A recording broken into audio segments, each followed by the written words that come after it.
प्रियात्मन राम रहीमा एक है, नाम धरिया दोय, कहे कबीर दोय नाम सुना, भरमो मत कोय। राम रहीम तो एक ही है, दो नाम है। गुरु शिष्य में भी कोई अंतर नहीं है, दोनों एक ही है।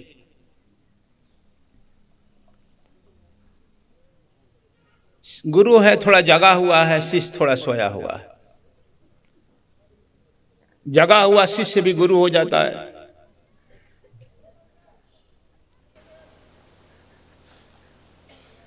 अंतर तो है नहीं। हम कहें या और आप लोग कहो, उसमें कोई अंतर तो है नहीं। सुनना है हम लोगों को, कान सुनन को है नहीं, समझन की है बात।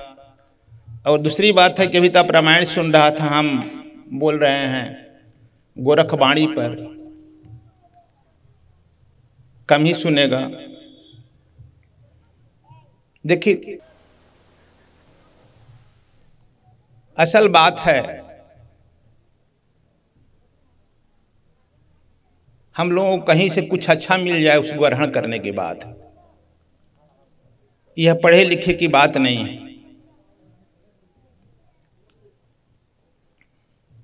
कबीर साहब ऐसे नहीं पढ़ा आदमी कहा है कि मसी कागज छुओ नहीं, कलम गयो नहीं हाथ। तो सुना है सब लोग ना, लेकिन आगे नहीं सुना है। चार युग का महात्म मुख ही कही जमाए। चार युग का बात हम मुख से ही कह देते हैं, बता देते हैं, पढ़े लिखे नहीं। गोरखनाथ भी पढ़े लिखे नहीं है जिसकी हम बात कर रहे हैं। भारत का ही नहीं, विश्व का कोई भी धर्म जो निकला है पढ़े लिखे लोगों से नहीं निकला है। ये जरा आप लोग आश्चर्यजनक बात सुन लेना। क्या ईसा मसीह पढ़े लिखे थे? वशिष्ठ। मोहम्मद पढ़े लिखे थे? मोहम्मद को जब अनुभव होने लगा, जाड़ा लगने लगा, ठंडा लगने लगा, उनसे पूछ से निकलने लगी। उनकी पत्नी उम्र में बड़ी थी, ये 22 साल के थे, पत्नी 42 साल की थी, इसलिए अनुभव वाली थी। कहे कि नहीं, तुम में कुछ नूर उतर रहा है, और जब उतरता है तो ठंडा लगता है। और जब वह कुछ कहने लगे तो उनकी वाक्यों को खली नहीं, लकड़ी के जो जलाते हो वह काली एथी से लिखने लगा लो दीवालों पर। फिर वो पूछते कि क्या निकल रहा है? हुदहुद नाम की पक्षी कह रही है। उतरने लगा। अनुभव की बात होनी चाहिए। तू कहता कागज ले थी, मैं कहता आंखन देखी। तो किसी आंखन देखी की बात मैं कहने जा रहा था। आप लोग ईसा मसीह को भी जानते ही हो। ईसा मसीह भी पढ़े लिखे नहीं थे, कबीर पढ़े लिखे नहीं थे, नानक पढ़े लिखे नहीं थे, दादू दरिया पलटू, रामकृष्ण प्रभंस, सब निपढ़ों की जमात। सच पूछो तो यह पढ़ाई लिखाई कूड़ा करकट। फिर कहे कि हम लोग पढ़ा लिखा रहे हैं, कूड़ा करकट। हम लोग अलग से नॉलेज को इकट्ठा कर लेते हैं, और जब कोई प्रश्न पूछता है तो रेडीमेड हम बताने लगते हैं। खास करके देखो, हमारी बैठी पढ़ी लिखी विद्वान, बुरा मत मानना, कथावाचक के पास रेडीमेड उत्तर होता है। कुछ भी कहो उसको रेडीमेड दुकान में देखा है, गया है, जिस साइज का कहेगा फटाफट उस साइज का कुर्ता निकाल देगा, शर्ट निकाल देगा। वह रेडीमेड उत्तर है। न उत्तर से वह संतुष्ट है, न तू संतुष्ट है। इसीलिए जब तक से हमको अनुभवी गुरु नहीं मिलता है, तब तक से शिष्य को कुछ अनुभव भी नहीं होता है। कहा गया है कि सुखदेव जी गुरु किए बिना लगे हरि को सेव, कह कबीर स्वर्ग से लौट आया सुखदेव। आप लोग सुखदेव जी को जानते हो, सब नाम सुना है। प्रथम कथा जो सुनाए हैं सुखदेव जी ही सुनाए हैं, श्रीमद् भागवत की कथा। परीक्षित को मुक्त करने के लिए भी आप लोग सुना है। लेकिन वह सुखदेव जी में वह प्रतिभा आई कैसे? कुछ लोग कहते हैं कि सुखदेव जी चोरी किया हुआ ज्ञान लिए थे। बुरा मत मानना, तू लोग कहेगा कि हमारे ऋषि मुनि का शिकायत कर रहे हैं। अभी बड़ी चर्चा के विषय है इस पर, क्यों स्वर्ग से लौटाया गया? सुखदेव जी चले गए, आप लोग कई बारी कथा कहे हैं, शास्त्रीय है, पौराणिक है, मेरा नहीं है, विष्णु पुराण का। सुखदेव जी स्वर्ग चले गए, इंद्र जी बहुत स्वागत वागत किए, मैं संक्षेप में कह रहा हूं, पूजा सत्कार किए। कहे कि ऊपर कौन है भाई? कहा ऊपर बैकुंठ। कौन रहता है? तो भगवान नारायण रहते हैं। तो संतों को तो बड़ा कदर करते हैं। तो कहा कि जी हाँ, चल दिए नारायण। जब वहां गए तो द्वार बंद था, पीटने लगे। एक द्वारपाल बहुत तेजो में प्रकाश में आया। सुखदेव जी कहे कि आप ही नारायण हो? कहा कि नहीं, हम नारायण नहीं है, मैं द्वारपाल हूं। गेट खोलो। कहा कि गेट तो खुलेगा नहीं आपके लिए, आप जानते नहीं मैं वेद व्यास पुत्र सुखदेव हूं। द्वारपाल पूछा कि कौन प्लेनेट से, कौन आप पृथ्वी से आए? पृथ्वी नंबर, कोड नंबर बताओ। कोड नंबर पृथ्वी का था। मेरे पिता सुखदेव हैं, बहुत सारी पृथ्वियों पर सुखदेव ऐसे गए हैं, वेद व्यास गए हैं। वेद व्यास का कोड नंबर बताओ।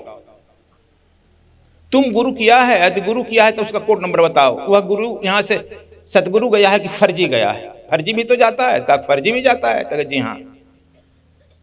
काल ने फर्जी नहीं था, मारिच फर्जी नहीं था। फर्जी गुरुओं का हरदम भीड़ रहता है, बताओ। कहा कि अच्छा, बहुत अनंत पृथ्वियां हैं, अनंत सूर्य हैं। हम कंप्यूटर में फिट करेगा ना, तू किस पृथ्वी से गया है, तो कौन सुखदेव का पुत्र है, कौन वेद व्यास का पुत्र है, कौन तुम्हारा गुरु है? तो गुरु तो हम किए ही नहीं है। कहा कि लौट जाओ, क्यों हमको तंग कर रहा है? तुमको प्रवेश निषेध है। कहे कि मैं श्राप दे दूंगा। क्रोधी आदमी श्राप देता है ना, हमारे साथ भी क्रोधी कुछ है, श्राप देते हैं। तू लोग पूछो क्यों कहते हैं? हम कहते हैं कि हो सकता है काजन क्रोध तुम्हारा छूट जाए। यह क्रोधी आदमी श्राप देता है। तब तक से नारायण प्रकट हो गए। नारायण कहे कि जय साचिदानंद। कहा कि भगवान आप हमको पहचान गए? कहा कि आपको त्रिलोक में कौन नहीं पहचानता है, ऐसा है? कहा कि आपके दरबान नहीं पहचान रहे हैं, मेरे लिए गेट नहीं खोल रहे हैं, इन नालायकों को दंडित करो। कहा कभी दंडित करता हूं। एक द्वारपाल को पूछा है, कहा कि क्यों भाई, इनको गेट क्यों नहीं खोला? कहा कि सरकार हम लोग तो पूछे कि अपने गुरु का नाम बताओ, कि फर्जी है कि एथी है। कहा कि कौन बहुत बड़ी बात है भाई, आई कार्ड नहीं लाया है तो अपने गुरु का तो नाम बता देना चाहिए। कहा कि आप जानते नहीं, हम तो कोई गुरु नहीं किए हैं। कहा कोई गुरु नहीं किया है, हमसे बड़ा विद्वान कौन है कि मैं गुरु करूं?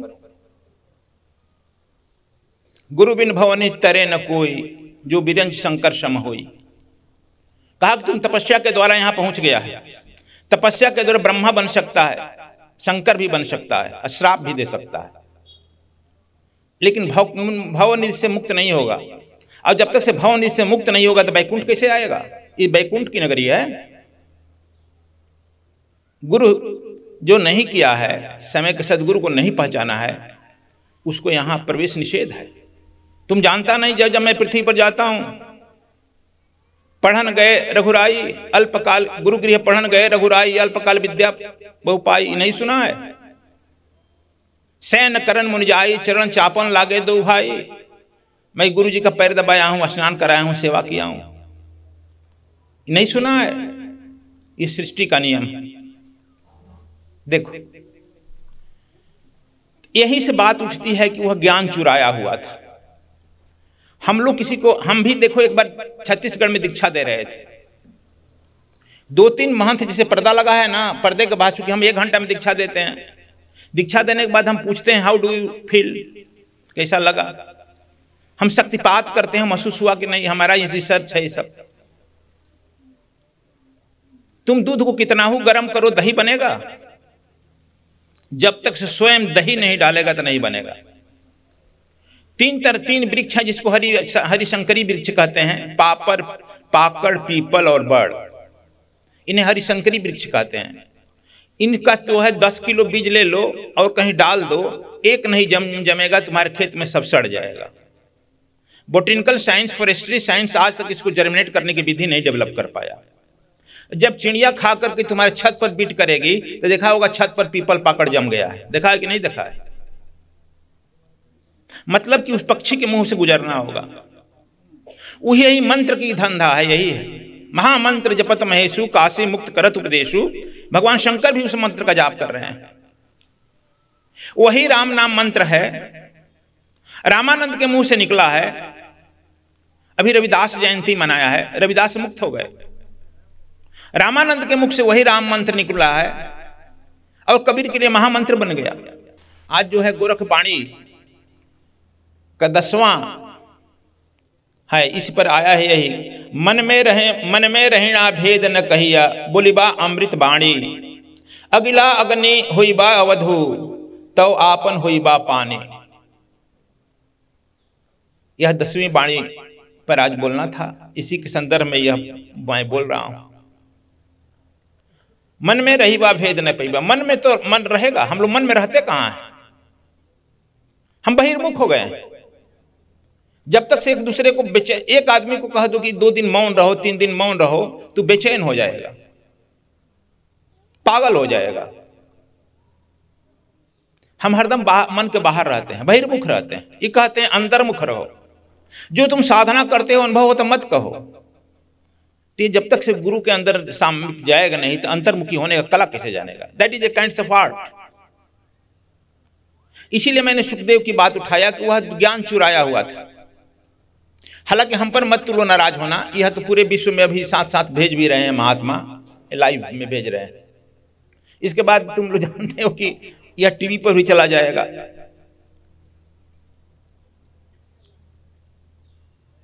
और शास्त्रीय बोलूंगा तो काटेंगे लोग, विरोध करेंगे। चुराए थे, इसलिए तुम्हारा ज्ञान चुराया, कोई भी चीज चुराया हुआ काम नहीं करता है। इसीलिए कहते हैं कि एकदम शुचि पवित्र रहो। पूछो कैसे चुराए थे, भी कहानी जानता है, मैं क्या कहूं। जब भगवान शंकर अपने पार्वती को ज्ञान अमर कथा दे रहे थे, अमर धाम में गया होगा तो सुना होगा, वह 3 मंत्र मारे। एक बार जो मारे, जो पक्षी थे उड़ गए, जो अंडे में थे बाहर निकल गए। दूसरा जब ताली मारे, विद्वेषण ताली, तो जो अंडे से बाहर आए जवान होकर भाग गए। उसी समय सुखदेव जो है आए और एक सुगा के अंडे में प्रवेश कर गए। तीसरी बार जब ताली मारे तो सुखदेव जी निकलकर बाहर बैठ गए। एक ताली का फायदा हुआ और सब उड़ गए। तो जब वह पार्वती सो गई थी, सुन रहे थे। जब वह जवाब नहीं दी तो हूं कह रहे थे। कहता है ना, सुगा भी बोलता है तुम्हारे, चोरी हुआ ना। इसीलिए चोरी किया हुआ ज्ञान तुमको रिद्धि सिद्धि दे सकती है, आशीर्वाद श्राप की कला दे सकती है, मुक्तत्व नहीं दे सकती है, शत्रलोक की गमन नहीं करा सकती, बैकुंठ में ट्रेसपास नहीं मिलेगा, लौटा दिएगा। इसलिए कहे गुरु किए बिना हरि को लागे सेव, डायरेक्ट हरि को पकड़ लिए। कहे कबीर स्वर्ग से लौटाया सुखदेव, लौटा दिया गया। यह अपना अनुभव नहीं न हुआ। हम कह रहे थे छत्तीसगढ़ में मैं दीक्षा दे रहा था, इस बार भी 350 आदमी का लोग बैठे थे। तुम लोग 350 यहां बैठा भी नहीं है दीक्षा दे रहे। तो कुछ महंत लोग आगे दीक्षा लिए, कुछ महंत लोग जैसे घिरा है तो अपना सुन रहे थे। 2-3 साल दीक्षा हो गया तब मैं, महंत लोग जो बैठे थे वेशभूषा तो पहचान में आ गए ना। मैं बुलाया, पूछा आप महंत हैं ना? तो कहा कि हाँ महंत है। आपके शिष्य हैं ना? तो हाँ हैं। कितने हैं? तो हजारों हैं। कितने होंगे? 10-20 हजार तो होंगे ही। तो आप क्यों लिए? कहा कि सच कहें गुरु जी? हमने हाँ कहो।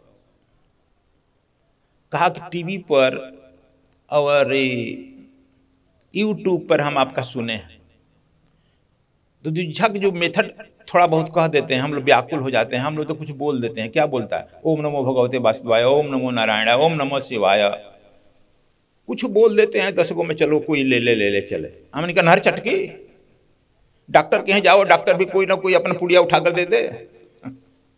मुल्ला नासरुद्दीन का नाम सुना है तुम लोग? हमारे आचार्य जी का पड़ोसी है। थोड़ा दिन आयुर्वेदिक दवा पर दुकान पर बैठा, डॉक्टर साहब के यहाँ, जानता है ना आयुर्वेदिक डॉक्टर वैद्य लोग पुड़िया देते हैं, तो पुड़िया देता था। खांसी है, बुखार है, दमा है, टीबी है, टेटनस, सबके लिए पुड़िया ने दिया जाता है। पुड़िया नंबर 1, पुड़िया नंबर 2, पुड़िया। तो जान जाए कि भाई सब रोग में पुड़िया देना है तो क्या मतलब है। 1 महीना रख करके अपने आ गया अपने गांव पर कोटा, आचार्य जी के बगल में ही अपना दुकान खोल लिया। लिख दिया कि पुराने असाध्य रोगों का इलाज, असाध्य जो कभी ठीक नहीं हुआ वो मुल्ला नासरुद्दीन करेगा। डॉक्टर मुसलान ने दे FRCS लंदन लिख दिया। अब लोग आने लगे तो कहा भाई पुड़िया तो देना है। अब कौन पुड़िया ले आए? हरे बहेड़ा, आंवला, कचूर्ण सब जानता है ना, तो तीनों का अलग अलग भी लाया, एक में भी लाया, पुड़िया बांटने लगा। हरे बहेड़ा तो कुछ तो करेगा ही। एक आदमी संयोग से आ गया, अतिसार की बीमारी थी। अतिसार की बीमारी में आंवला तीनों का चूर्ण दे दिया। जानता है कि और शौच होगा ना, कहा करे मुल्ला कैसा दिया ही तो और सोचा। और जानते हो हमारे पड़ोस में एक तुम्हारे ऐसा डॉक्टर को दवा दिया, उसको टीबी का दवा दिया गया। जब मरा तो उसका इलाज पोस्टमार्टम हुआ तो पकड़ा गया कि उसमें कैंसर था, बदल गया। मुल्ला कहना कि शर्तिया तुम रखो, मैं तुम्हारे रोग को बदलने नहीं दूंगा, जो रोग है उसी से तू मरेगा, मैं रोग बदलने नहीं दे सकता हूं, मेरी दवा का गारंटी। तो देखो दवा की गारंटी है ही, ऐसे ही रहता है, हम लोग भी करते हैं।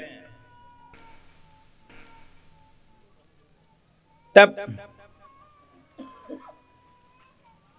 हम कह रहे थे कि वह महंत लोग पूछे कि तुम लोग क्यों सुन रहा है भाई। एक तो राजस्थान के ही साधु हैं,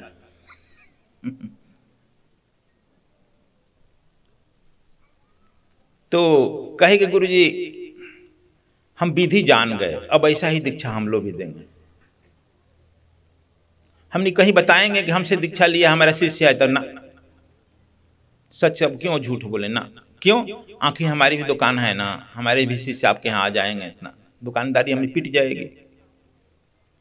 नहीं अच्छा, माने यह दुकानदारी के लिए कर रहे हैं ना, है ना जी, इसलिए कहा कि दुकान है अपनी अपनी।